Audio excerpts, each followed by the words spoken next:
All right. Well, welcome everybody to our leadership lunch today. And, normally we're calling this pastor's leadership lunch or lunch and learn, as Todd McMitchin likes to say. But today we're going to probably have some more people that are real interested in what our guest has to say. So Jenny Funderburke Smith is with us today. And Jenny, man, it is great to see you. It is great to see you, Pastor, and I'm excited to be here and appreciate the opportunity. Looking forward to chatting with you guys. Absolutely. Well, and many people that are on this call and that are listening can identify with this. But to me, other than maybe dad, husband, and son, I would rather be called pastor than just about anything in the world. I just think that the relationship of that we have with our brothers and sisters in Christ, especially those in the fellowship that we've been called, our assignment to lead. I just think it's the most special thing, and there's nothing really quite like it. So I appreciate that, Jenny, very much. And for those of you all that are going to be listening to this, just some background information in a second. But I also want you to know, if you're on this call live, I want you to just be aware that we are recording this and we'll repurpose the content into a podcast. So there will be a time a little later that we'll welcome any questions. Feel free to pop some things in the chat and I'll keep an eye on that as well. And Todd, if you can help me sort of look at that would be good. Probably just so I don't miss anything. We're also thankful to have Todd McMitchin, a good friend on this call. Mike Walker invited some folks on here that'll be joining us. And Mike's had a little bit of a mishap today. And I don't know, Todd, if it was an encounter with a chainsaw or what was going on, but he sounds like he's got a pretty significant wound to his hand that he's at the ER about.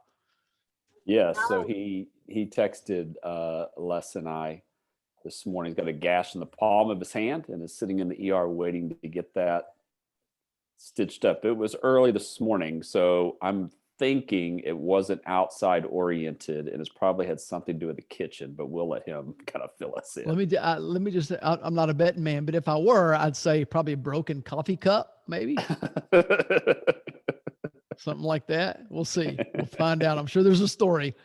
I'm positive there's a story. Well, man, Jenny and I served together for, probably about 11 years or so, 11 and a half years back at Westwood Church in Alabaster, Alabama, just south of Birmingham. The reason that she's on this call today, guys, is that, man, I don't know anybody personally that I would trust any more with a family ministry than I do Jenny, for several reasons. And we'll talk about some of those reasons as we dig down into some of these layers.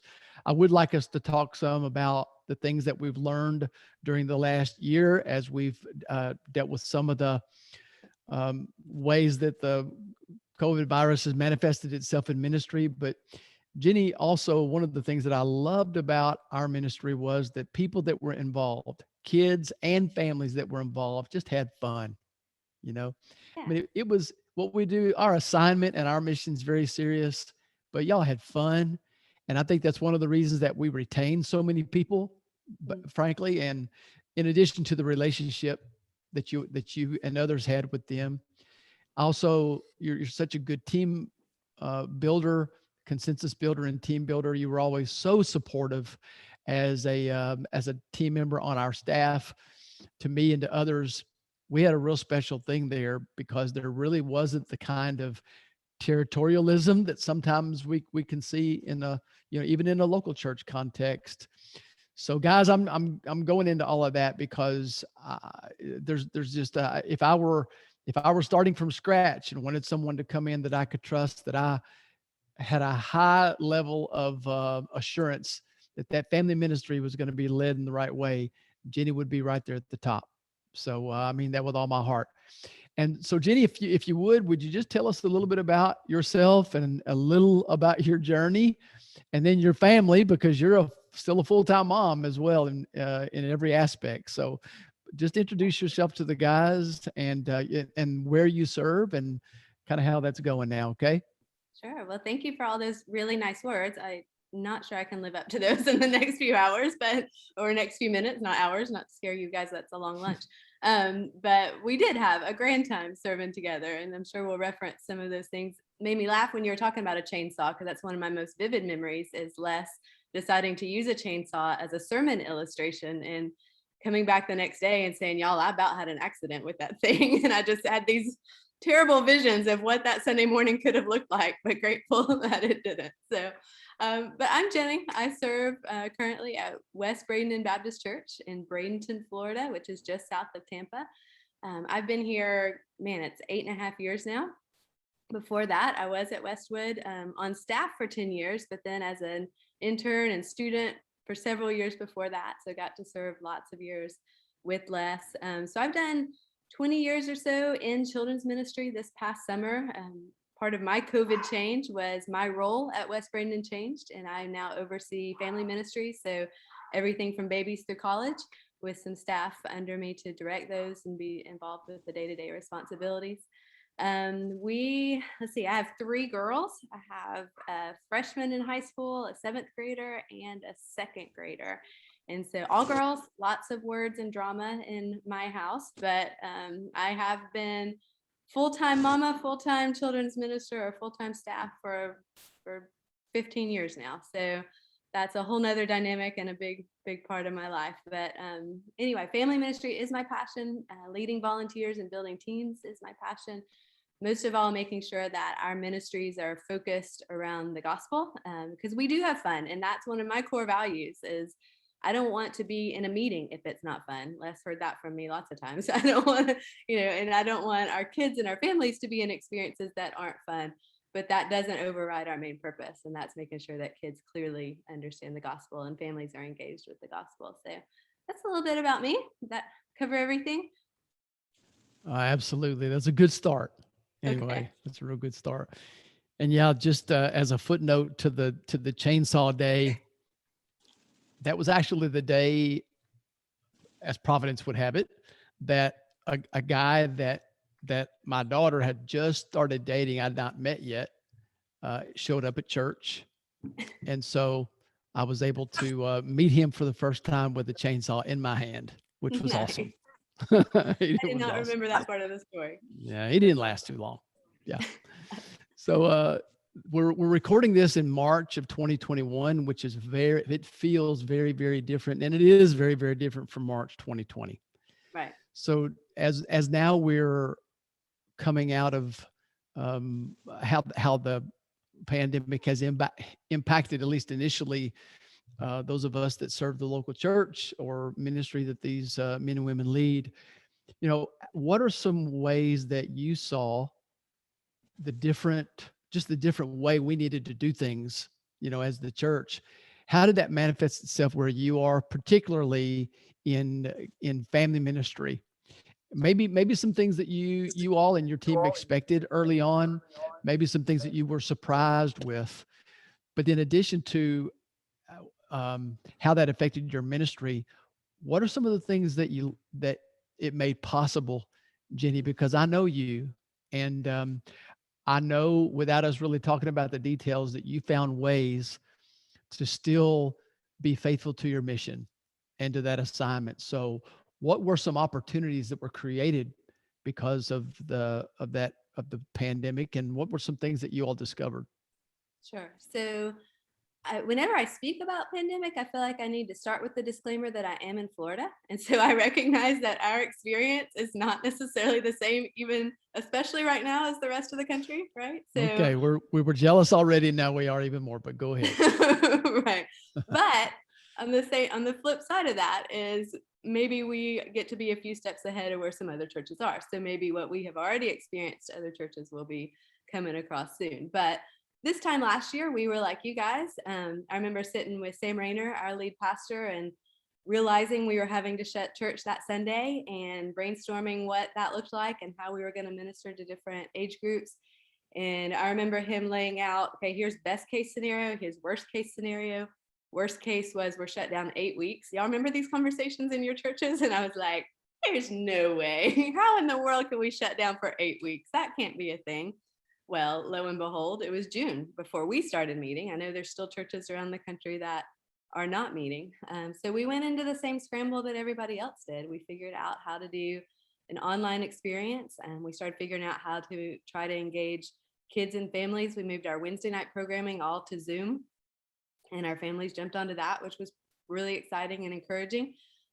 We started doing, once Wednesday nights ended, because school was out, whatever school looked like back then, and we started doing our Sunday school or small groups online on Sunday mornings. And then we probably started experiencing, similar to you guys, that started fading. That as things started opening up a little bit, probably more so here than other places.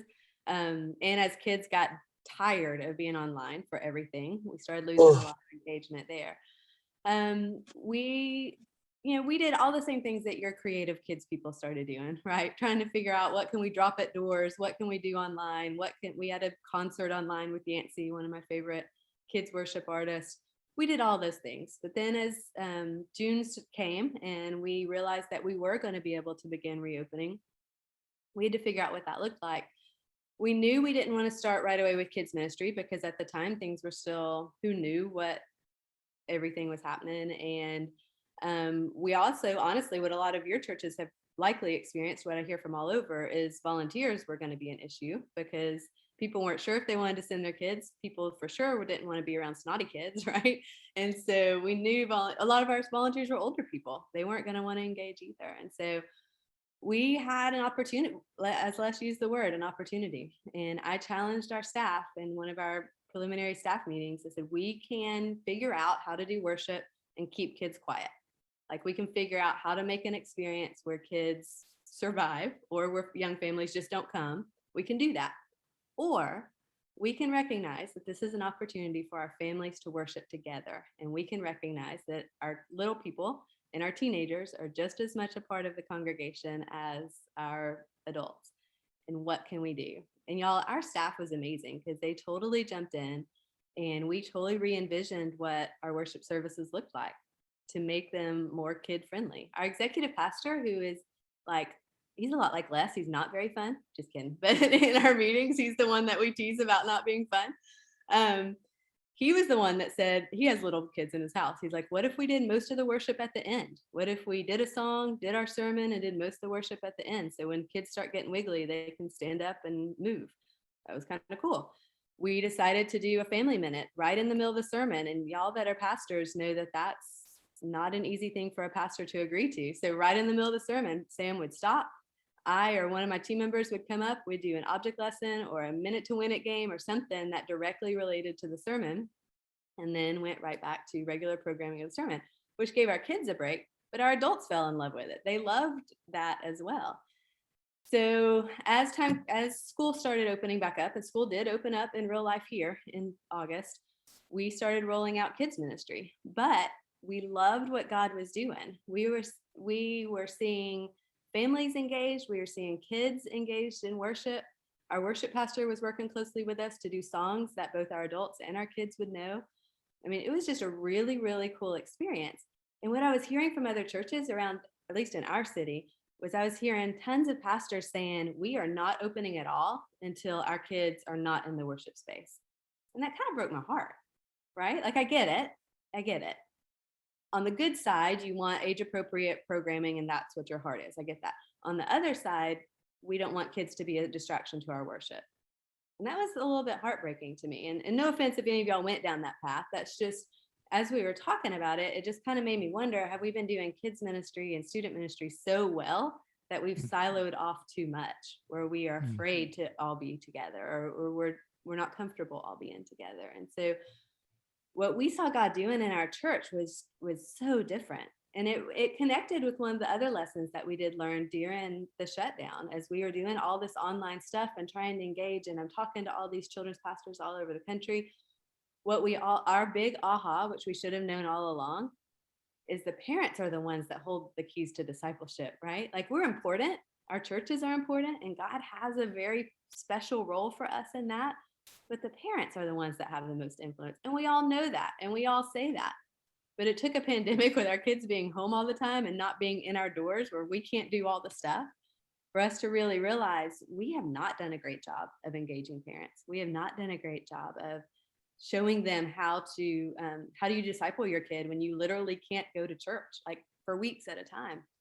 And so all of that tied together to when we started reopening kids programming, we redid everything. We previously had done a kids small group hour and then a kids worship hour. We killed the kids worship hour. And if you're there for 2 services, your kids come in with you. Your elementary kids, littles still need to have their own space, but your elementary kids came in with you.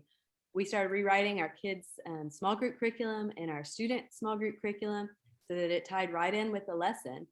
Because doesn't that make sense? Like we're kind of all on the same page, and it gives us something rather than me sending home a random take-home sheet about here's what your second grader learned today that ends up in the floor of your van. Instead, everybody's talked about the same thing. And if your kid comes to worship with you, you're experiencing the same thing. And we kept that same still today. It's a year later. We're still doing that same weird service setup. And our kids and our families and our older people love it. Every week I have a senior adult coming up and saying, it's so fun to see the kids jumping up and down in worship. That's okay, great. So let's go back a year ago. Yeah. We're an established church and my pastor's been here 5 years. God has done many great things, but we were very, very stuck in established church, old school Southern Baptist world in a lot of ways. We've had a lot of changes in worship. So this past Sunday, we had teenagers jumping up and down worshiping in our worship service, and our senior adults loving it. Like that wouldn't have happened without a pandemic. And I'm not, none of this is stuff that I'm saying everybody should do. But the point, like Les was saying, was it opened our eyes to some opportunities of everything's different right now. What does God want to do? And that's what we felt he wanted to do in our space, was re-engage whole families into worship. Still have our age appropriate opportunities for kids to learn and to connect with each other. That have whole families worship together, have our entire church family worship together. Our senior adults and our second graders are having some of the same experiences on Sunday morning and having a great time with it. And so that was a lot of words, but that's good, kind of our COVID experience in a nutshell, and some of the big changes that we've made and opportunities that we've seen. That's great. How would you articulate this? Just the importance of having, the importance of nailing down that mission that you can point to when you start making some changes and doing things different. Talk about how important it is to be able to not try to explain it in any other way, but to say, look, this is our mission. This is just another way of doing what we've been called to do. Would you talk about that some? Because I know mission's important. Yeah, absolutely. I think you've got to know the why, and you've got to be able to explain the why. And I think the pandemic gave us all a good chance to evaluate, why do we do what we do? As you come back and you can't do everything, and maybe even budget, we cut our budget significantly this year because we didn't know what the financial situation would look like in our community and in our nation. You just have to reevaluate everything, and why not tie it to the why, right? It has to be. And so as families said in the beginning, why are we doing this? Why are you wanting my kid to come into church with me? We were able to point to that big picture of God has called all of us. God has called families to disciple. God has called the church to disciple. Let's do that together. And just, as you said, being able to continually point to that mission and that why, and making sure that everything that we do right now as we're coming back is all centered around that why. It's super important. Yep. Well, I'm going to ask you this one more thing, and then I'll open it up in case there's anybody else that wants to ask a question. Todd, if you got something you want to weigh in on any of that, I know that you've been real involved in family ministries at several environments and local churches. Please feel free, and to jump on in. But Jenny, when you during the time of especially the stay at home, as short as it was, in your state, and then now forever. I had 3 kids homeschooling. It felt like forever. I bet it did, man. Yeah, there's no such thing as a short stay at home.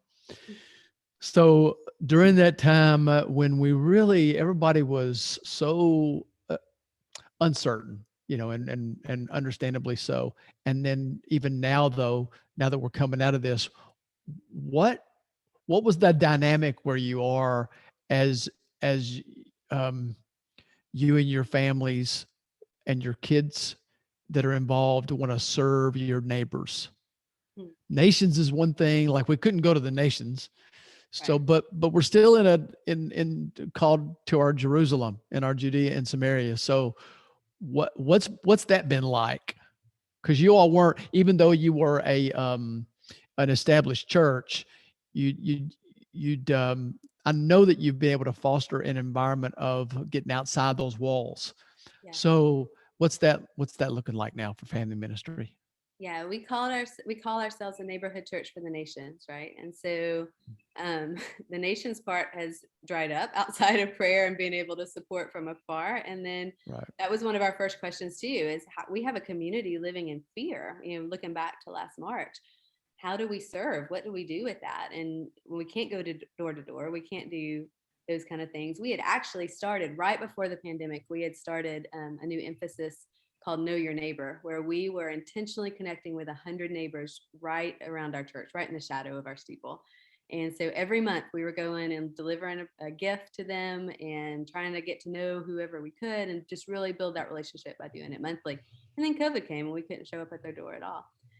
So in the early days, what we began with was just encouraging our families to look for ways to connect with other families in their neighborhood, whether it was drop off gifts or whether it was let their kids have a Zoom play date or whatever. As time started going and things started opening up a little bit, we did start dropping off gifts to neighbors again. We encouraged families to engage neighbors.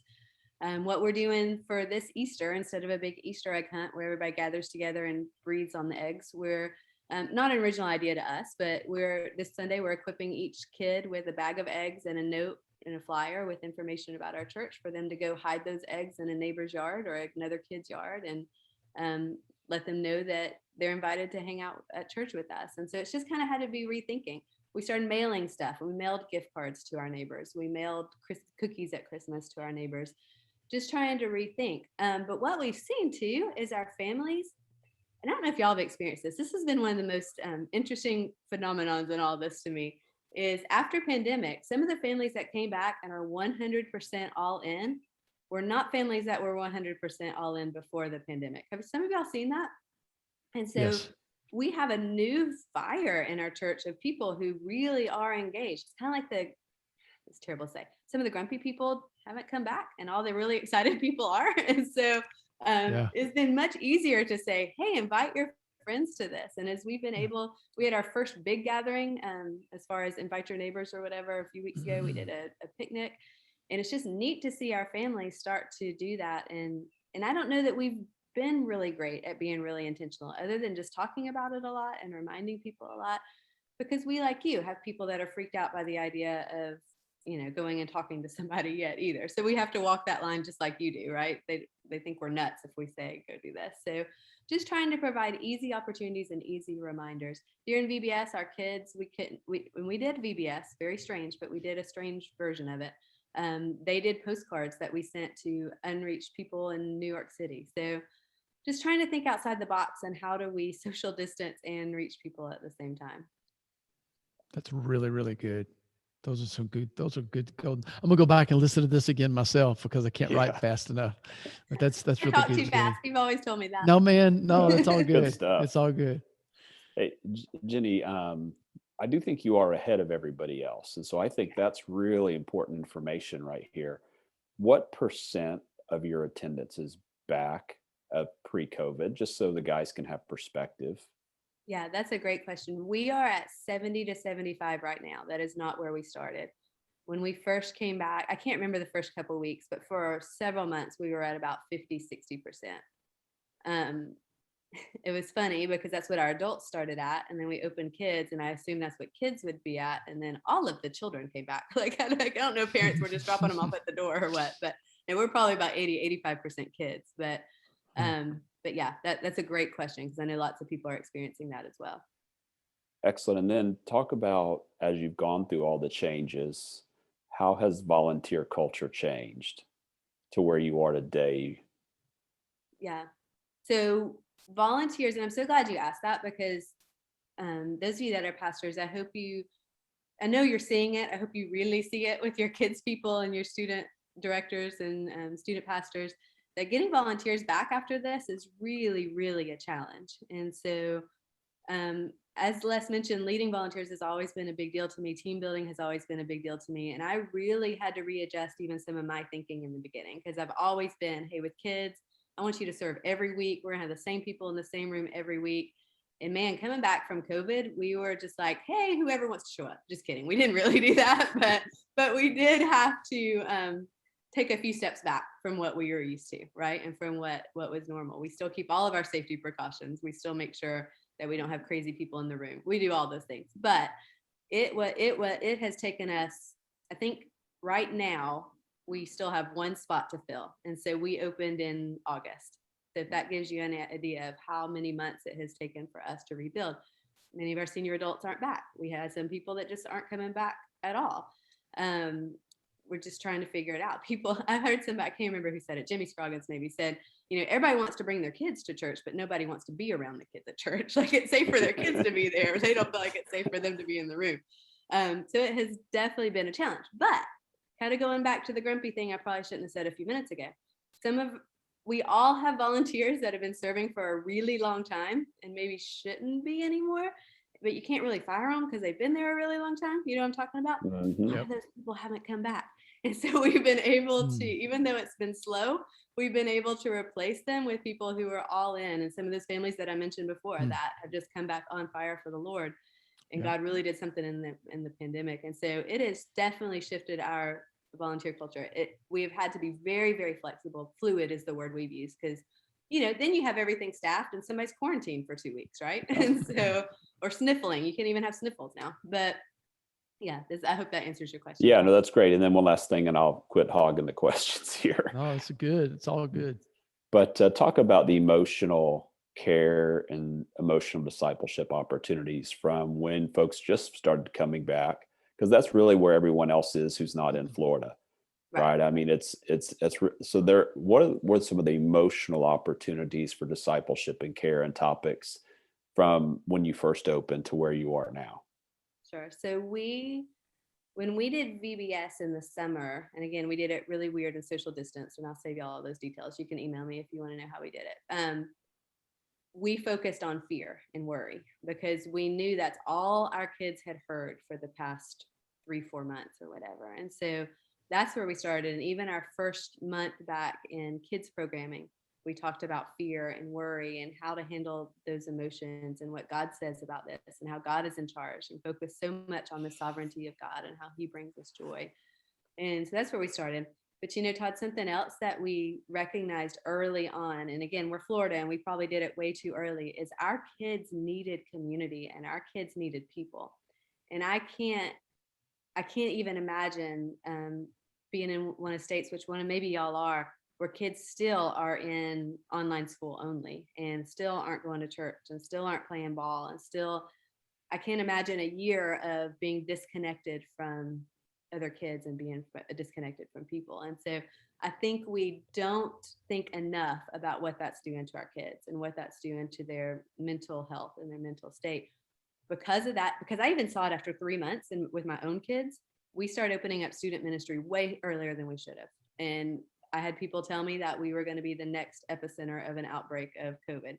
It's like, well, okay, but our kids are okay. Like they're connecting with each other. And so it's just trying to figure out that balance. But we chose to err on the side of protecting our kids' mental and spiritual health, because them being so disconnected for so long was not healthy. And so what I would say, as you reopen, be safe, absolutely be safe, but maybe err a little bit on the side of helping kids connect to each other, whatever that means, whatever that looks like, because I feel they so desperately need that.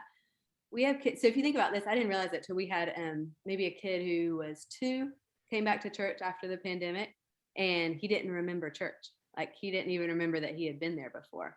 And when you think about that, they hadn't been there in 6 months. He was 18 months. That's a whole lifetime for him.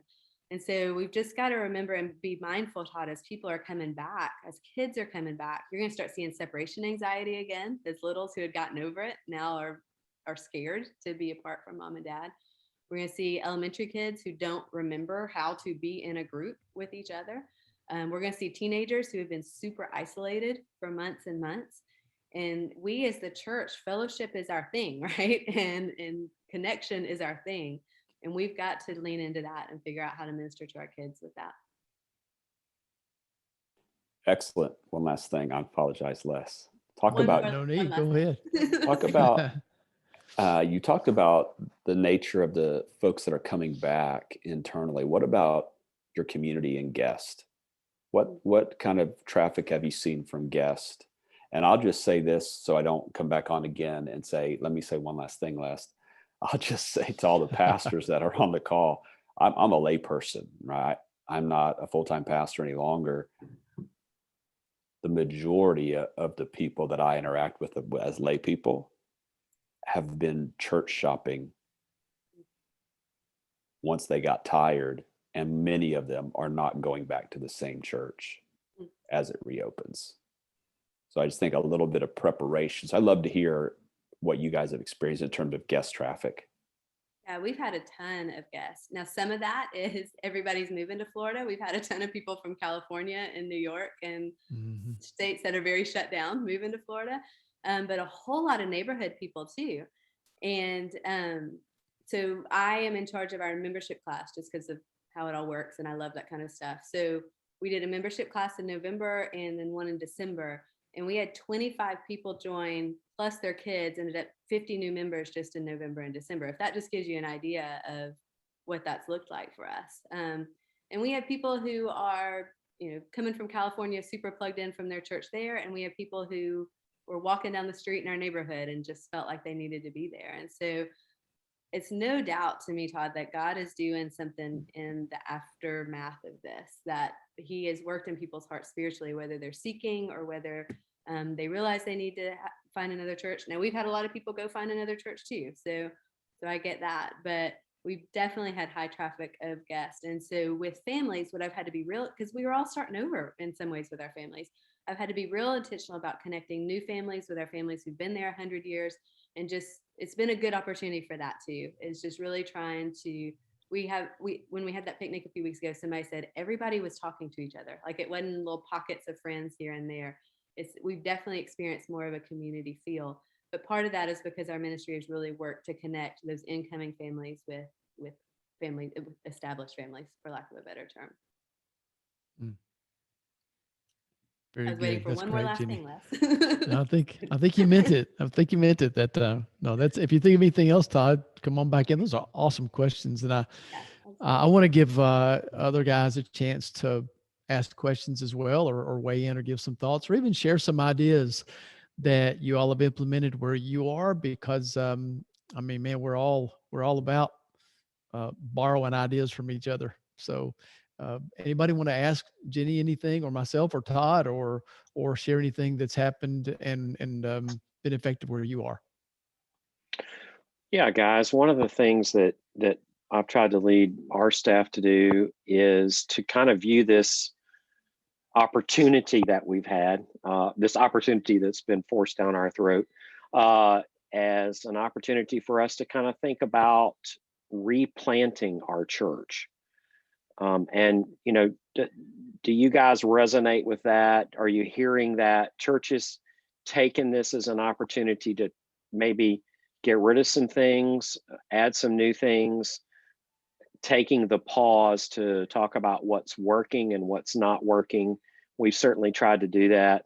And now I think I hear Jenny sort of saying too, and the same thing is happening here.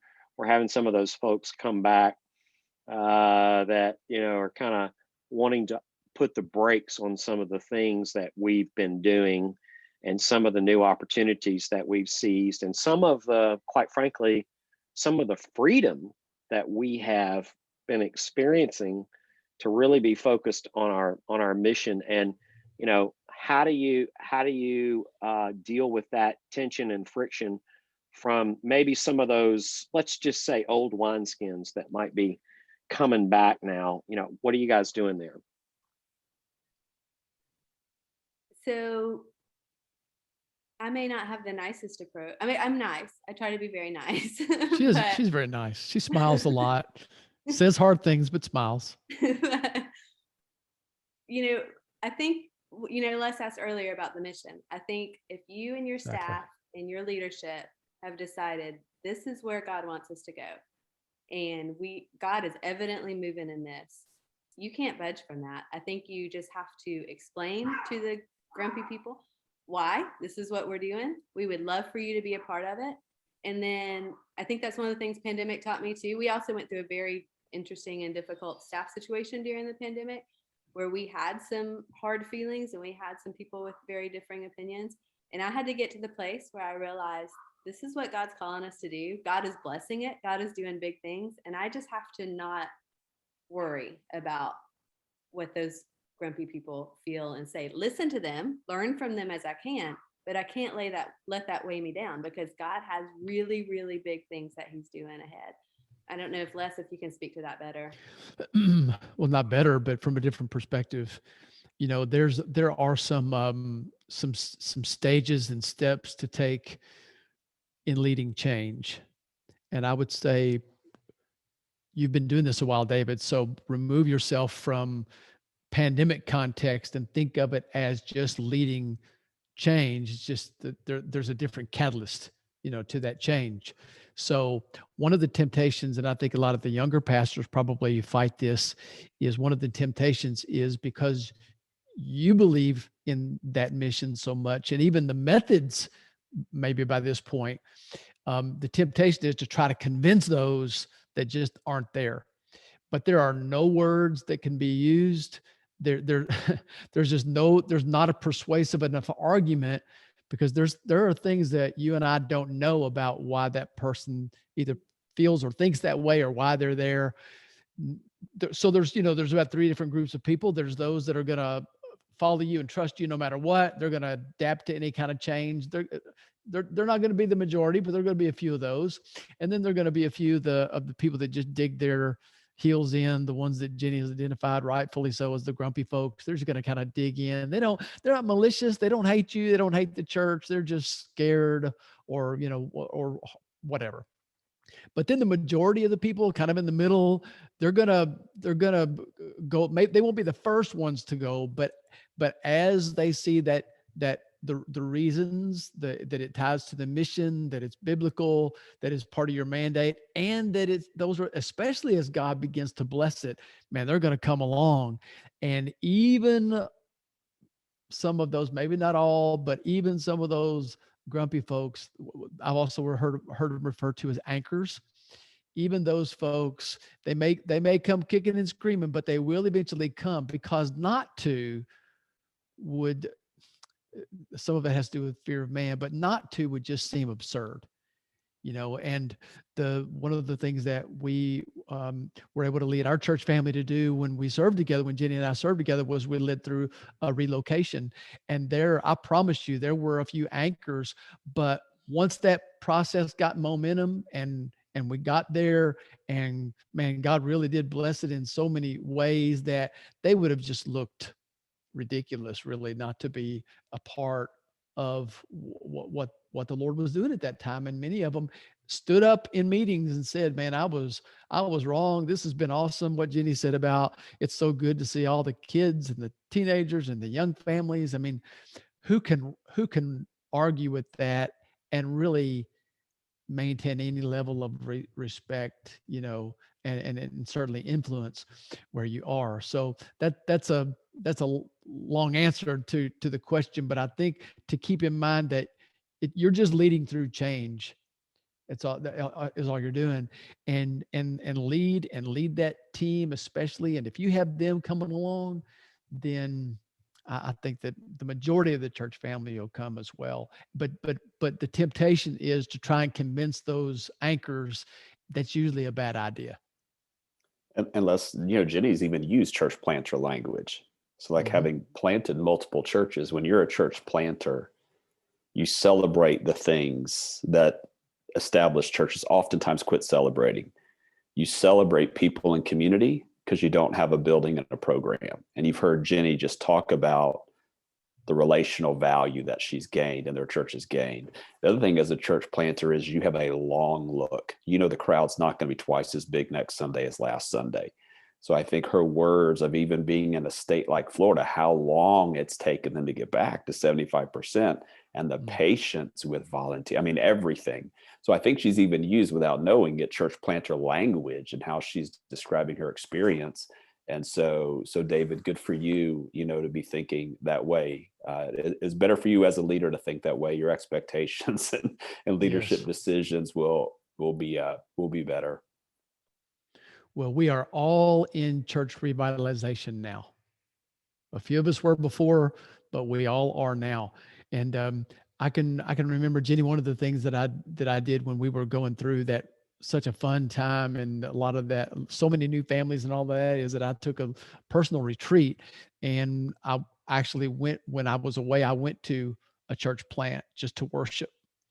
And I came back so encouraged with how they treated. There were a lot of people, not just me, but you could tell they didn't know who. I mean, there was a core that was there, but there were a lot of people you could tell were checking them out. But man, they treated them like royalty. And I just remember thinking, established churches, to a large degree, don't treat new people that way. They don't treat guests that way. There was no question. The pastor was emailing me on Monday. That's when I started emailing people on Monday morning. Right after that, I thought, man, that made me feel pretty cool. Like, I come in and pop open my computer and boom, there's an email from that pastor first thing on Monday.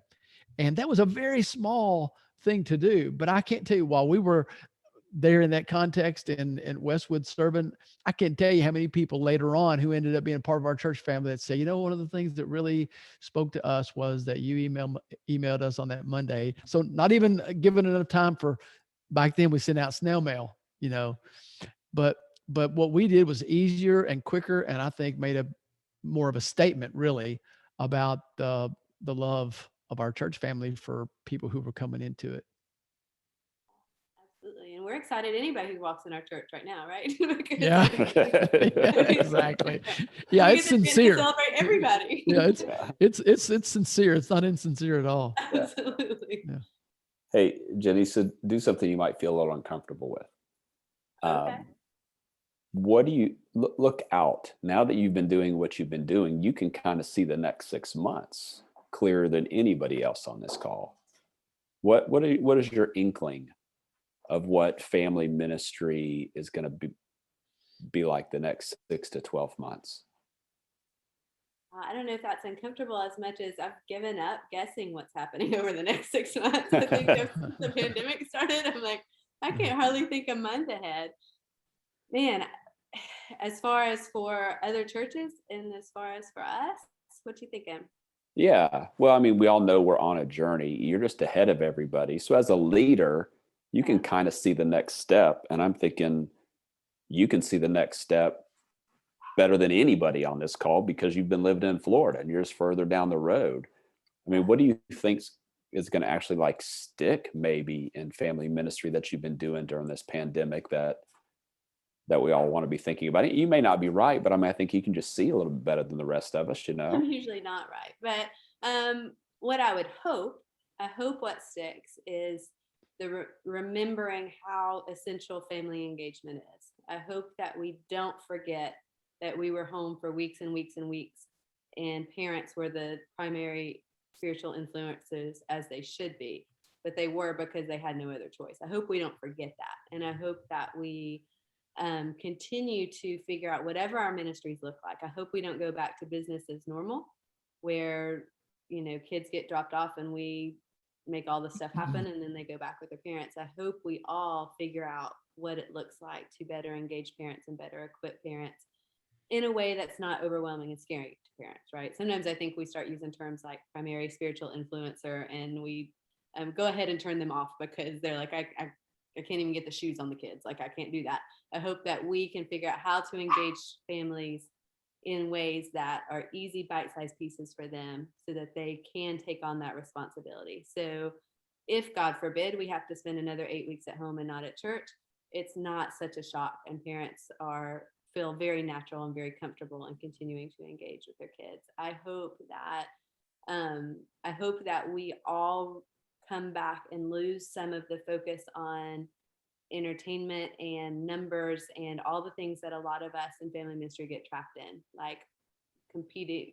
How do we compete with the children's ministry down the street? How do we, and pastors, y'all never push any of this, I know, but how do we make sure that our attendance numbers are what they need to be?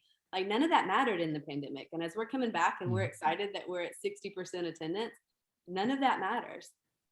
let's take all of that energy and still have a fun, engaging environment, but let's focus on really discipling our kids and really building community. Those may be kind of generic answers, but those are the things that I hope we don't lose as time goes on. That's good. Hey, in a minute, we're going to go ahead and wrap up our call, Jenny, but I also want you, I'm going to share something in a second, but while I do that, would you just be thinking about resources that you want to share with our listeners or the ones on this call? Just some things that the guys can check out, or some of their team can check out in family ministry and kids ministry, that can help them think in some of the ways that we've talked about. Sure. And then, so here's what I thought about when you just said what you said. And also, guys and ladies, Jenny also coaches and mentors other people in family ministry and kids ministry in particular. So if you if anybody on your team, if you want somebody to come alongside of them and encourage them, and also speak into them and equip them with this 20 some years of experience, but also somebody that's still on the leading edge of creativity and being current, Jenny is an excellent resource. And I've placed her her email address in the chat. It's just Jenny at JENNY at gowestbradenton.org. And you can go to that. Or Jenny, if you want to get about any other information on how to contact you in a minute, you can. But this is a longer game that I'm getting ready to mention, but I'm just gonna throw it out. All right. Because it's just a conviction that I have. I'm not sure how it's going to happen or what it's going to look like, but I believe we're seeing it happening. I can remember several years ago that we had a missions emphasis at our church, and Ken Ripken, who had just written at that time The Insanity of God, came to speak to our folks.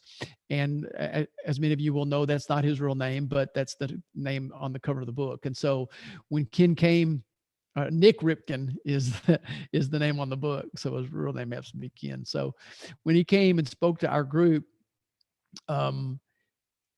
one of the things that he said when he went to the mission field and was among people groups that hated followers of Jesus to a large degree, and where they didn't have, he just didn't have access to a fellowship. Okay. One of the things that he said, and this is Nick Ripken. Okay. I mean, he really gets it. But back then, the thing that he said was that as a church, they had not prepared parents. And since he's a dad, he said that we have not prepared our dads to lead our families in worship. And we haven't led our parents to be able to disciple our kids. And I know that's not always true. He was, kind of talking about overall, and in particular where he'd been serving. And I was convicted by that, because we'd seen some of the same things where we had served in some families that had left our fellowship and gone to another part of the world where not a lot of people spoke English. And there were some congregations, evangelical congregations around, but they couldn't always get to them. And so when we went and visited them, they were starving for corporate worship, and in particular for the preaching and teaching of God's word. And so somewhere we've got to figure out ways to hope that never happens. But I can remember thinking, well, maybe in a different generation that might take place. I really did. I thought there's no way, because he was talking about persecution. And I thought, well, maybe in a different generation that might happen. That's really something that probably the church ought to think about. And then here we are, and it happened. And sadly, a lot of families thought that because they couldn't get to church, they couldn't worship. And now you and I know that that's not true. But I think we need to do a better job of helping them see that that's not true. So that's my soapbox for the day. Okay.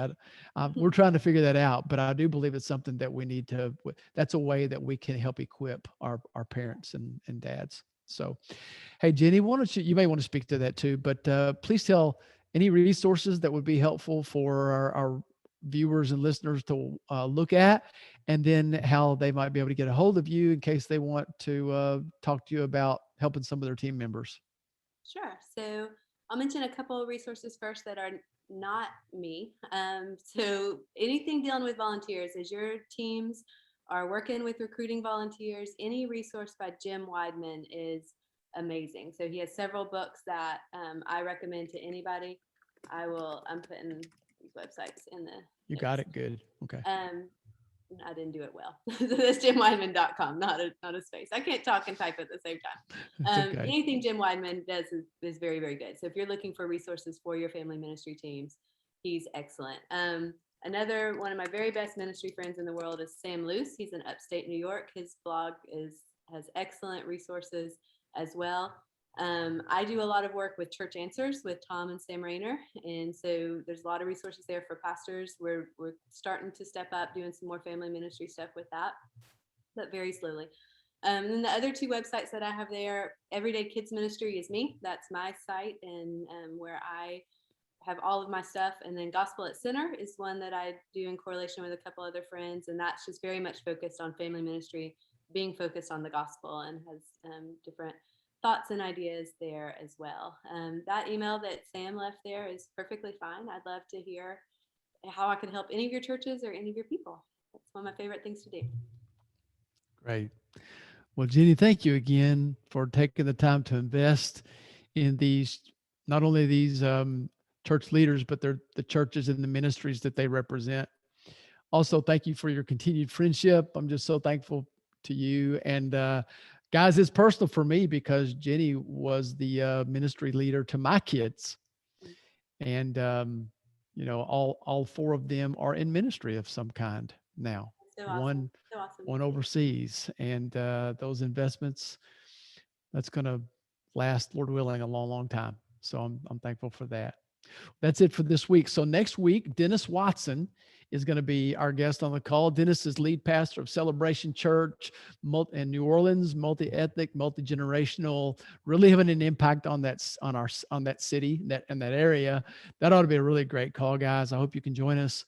And then the week after that will be Michael Catt, who's lead pastor of Sherwood Church. And Michael just announced redirecting himself. So he'll be retiring very soon and pivoting somewhat in his ministry. Mike's also going through cancer treatment for cancer right now and dealing with that. He'll be talking about the pastor and trials. So those are going to be 2 great weeks. I hope you can join us then. I know you can do a lot of things during this time. So I'm really grateful that you took the time to join us. Jenny, we'll talk to you soon. Okay. Okay. Thank you. Great to see you guys. All right. Bye-bye.